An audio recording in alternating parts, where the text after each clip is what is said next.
कल से ये इतिहास हो जाएगा। बिल्कुल। चलिए एक काम करते हैं, अब सुशील केडिया भी जुड़ गए हमारे साथ। Sushil ji, good afternoon.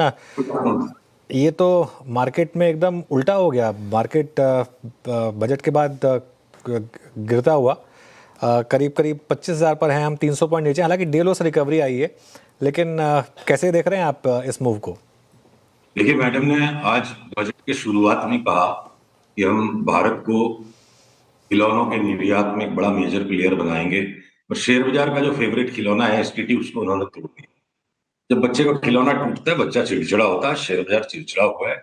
और एक सस्टेन्ड डाउन ट्रेंड के बाद किसे पता आज ये फाइनल कैथारसिस का दिन हो।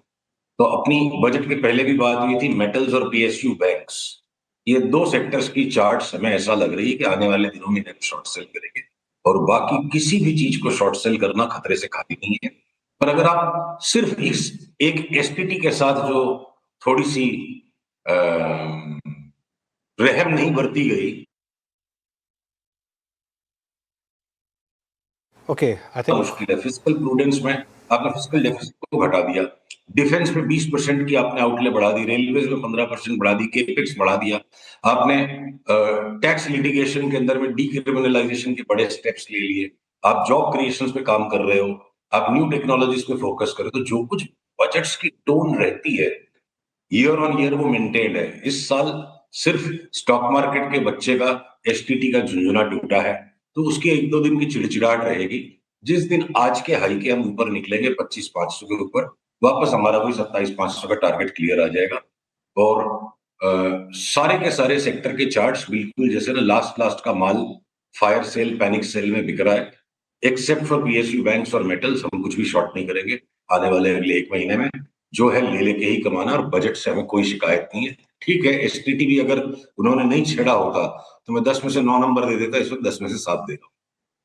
ठीक है, अच्छे नंबर मिल गए हैं सुशील जी फिर भी बजट को। अच्छा सर, आज सिर्फ आईटी सेक्टर ही ऊपर है, कारण समझाएं साथ ही। अब क्या लग रहा है, निफ्टी आईटी में दमखम यहाँ से IT as a space rock करेगा?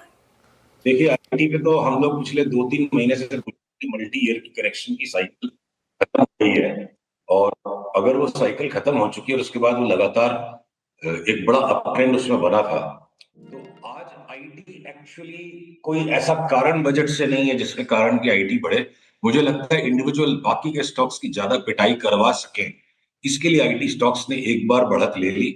अगर मैं लार्ज कैप नेम्स पे बात करूं, तो हमारा क्लियर व्यू है ट्रेडिंग पर्सपेक्टिव पे कि जो एचसीएल, टेक्नोटेक, महिंद्रा पे हम सुपर बुलिश रहे हैं, वो एक्सट्रीम ओवरबॉट हो चुके हैं। उनमें भी एक बार थोड़ी सी मुनाफा वसूली आने की जरूरत है। और इन दोनों को अगर आप छोड़ दो, तो जो विप्रो बिल्कुल पीट दिया गया था, 8% एक ही दिन में गिरा था रिजल्ट वाले दिन, वो एक्सट्रीम ओवरसोल्ड है, तो वहां से उसमें खाली एक हमारी लिवाली थी।